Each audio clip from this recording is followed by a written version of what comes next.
യൂണിവേഴ്സിറ്റിയൊക്കെ നിലവിൽ വരാൻ പോവുകയാണ്.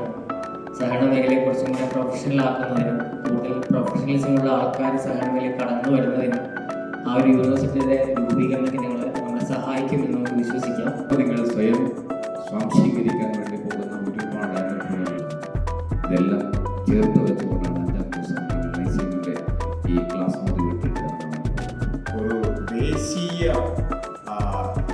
കോപ്പറേറ്റീവ് യൂണിവേഴ്സിറ്റി, സഹകരണ യൂണിവേഴ്സിറ്റി വരികയാണ്. അപ്പം ഇനി നിങ്ങൾക്കൂടെ വലിയ വലിയ അവസരങ്ങൾ വരികയാണ്.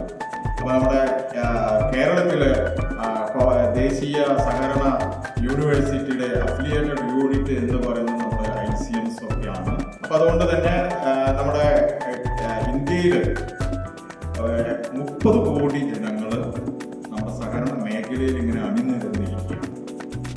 ഈ 5 ദിവസത്തെ പ്രോഗ്രാം കഴിഞ്ഞു പോകുമ്പോൾ നിങ്ങളുടെ അവസാനം പറഞ്ഞതുപോലെ നോളജിൽ, ആറ്റിറ്റ്യൂഡിൽ, സ്കില്ലിൽ, ഹാബിറ്റിൽ ഒക്കെ നല്ല ഉയർച്ച ഉണ്ടാവട്ടെ എന്നൊരു ആശംസ മാത്രം അറിയിച്ചുകൊണ്ട്